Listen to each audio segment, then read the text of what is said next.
नमस्कार। आज हम बात कर रहे हैं एक काफी दिलचस्प कहानी के कुछ हिस्सों पर। टाइटल है डोरेमोन का वेडिंग डे। हाँ, ये भविष्य में सेट एक स्क्रिप्ट के कुछ अंश हैं, जहां हमारा प्यारा नीला रोबोट डोरेमोन शादी कर रहा है। बिल्कुल। तो आज का मकसद है इस कल्पनाशील कहानी के जो खास पल हैं, भावनाएं हैं, उनको थोड़ा समझना। देखते हैं ये कहानी कैसे सामने आती है। तो कहानी शुरू होती है एक बड़े हो चुके नोबिता से। वो डोरेमोन की मदद कर रहा है तैयार होने में, उसकी शादी के लिए टाई वगैरह बांध रहा है। अच्छा। और यहीं पे डोरेमोन एक बहुत प्यारी बात कहता है। वो कहता है कि उसने सही साथी चुनना नोबिता से सीखा है। अरे वाह, ये तो बहुत गहरा कनेक्शन दिखाता है। हाँ, और नोबिता का जवाब भी उतना ही बढ़िया है। वो कहता है तुम हमेशा से मेरे जाने हुए ज्यादातर लोगों से ज्यादा इंसान जैसे थे। ये दोस्ती की गहराई देखी है ना। बिल्कुल। और यही वो बात आती है जो हम अक्सर सोचते हैं, रोबोट और इंसानी भावनाओं के बीच की वो लकीर जैसे धुंधली हो रही है। सही कहा। उसका जो विकास है एक मददगार गैजेट से एक दोस्त और फिर जैसा नोबिता ने कहा परिवार का हिस्सा, ये सफर कमाल का है। तो इसके बाद आता है शादी का सीन। फ्यूचर टोक्यो का एक गार्डन है। ओके। और मेहमानों में इंसान और रोबोट्स दोनों हैं। दोनों मौजूद हैं। ये दिलचस्प है। हाँ, और शादी करवा रहे प्रोफेसर यामाडा, एक आविष्कारक, एक इन्वेंटर। अच्छा। और उन्होंने रोबोट्स के लिए बड़ी मजेदार कस्में तैयार की हैं। जैसे डोरेमोन से पूछते हैं, क्या तुम वादा करते हो कि मीना को प्यार करोगे, उसकी रक्षा करोगे और उसे चार्ज करोगे? चार्ज करोगे? हाँ। तभी जब वो अपना पासवर्ड भूल जाए। हाँ, ये तो बहुत बढ़िया है।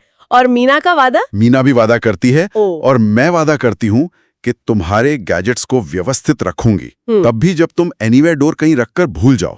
ये हुई ना बात। ये मजेदार तो है ही, पर इसमें गहरी बात भी छिपी है ना? हाँ, क्या? कि एक आविष्कारक विज्ञान का आदमी विज्ञान और ईमानदारी की शक्ति से एक रोबोट विवाह संपन्न करा रहा है। ये वाकई तारों और कोड से परे एक बंधन वाली बात को स्थापित करता है। सही है। ये तकनीक और परंपरा का जो मेल है, बिल्कुल, ये गौर करने लायक है। साइंस फिक्शन और जो हमारी रस्में हैं उनका फ्यूजन। हाँ, कमाल का है। खैर, फिर रिसेप्शन का सीन आता है और जाहिर है सब क्या खा रहे हैं? डोराको केक। हाँ, बिल्कुल। और यहाँ नोबिता एक बहुत ही इमोशनल टोस्ट देता है। डोरेमोन को अपना सबसे अच्छा दोस्त और परिवार बताता है। वो कहता है, मेरे सबसे अच्छे दोस्त के नाम। तुम्हें मेरी मदद करने के लिए भेजा गया था, पर तुम परिवार बन गए। कितना प्यारा है ये। बहुत। और वो डोरेमोन के लिए खुशी और कम टाइम ट्रैवल इमरजेंसी की दुआ भी करता है। हाँ, वो तो जरूरी है। ये सीधा सीधा जो डोरेमोन सीरीज की मूल भावना है ना, वो पाया हुआ परिवार, वो पक्की दोस्ती, उसको भविष्य में ले जाकर दिखाता है। बिल्कुल। और कहानी का अंत भी बड़ा शांत और खूबसूरत है।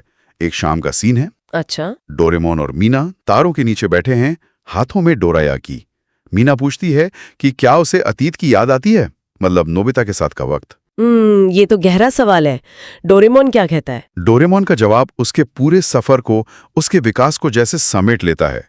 वो कहता है, अब नहीं, मेरा भविष्य यही है।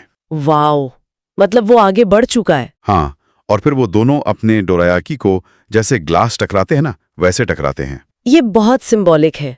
ये दिखाता है कि डोरेमोन का किरदार कितना विकसित हुआ है। वो नोबिता की मदद करने के अपने मूल मिशन से आगे बढ़कर अपनी निजी खुशी, अपना भविष्य बना चुका है। सही। तो संक्षेप में कहें तो इन कुछ पन्नों से हमने डोरेमोन का एक नया पहलू देखा है ना। इंसानों और रोबोट के बीच जो गहरे बंधन बन सकते हैं, उसकी एक झलक मिली। और कहानी में हास्य और भावनाएं दोनों का संतुलन बहुत अच्छा है। हाँ, वो तो है। और अंत में एक सवाल शायद सोचने के लिए छोड़ा जा सकता है। जैसे कहानी में रोबोट शादी को तारों और कोट से परे एक बंधन कहा गया है, तो क्या भविष्य में जैसे जैसे तकनीक और जीवन और ज्यादा घुलते मिलते जाएंगे, हमारी जो समझ है भावनाओं की, प्रतिबद्धता की, रिश्तों की, क्या वो भी बदलेगी? ये वाकई एक सोचने वाली बात है। भविष्य में इंसानी रिश्तों और शायद इंसानों और मशीनों के रिश्तों की परिभाषा कैसे विकसित होगी? बिल्कुल। तकनीक के साथ हमारी भावनाएं कैसे जुड़ेंगी, ये देखना दिलचस्प होगा।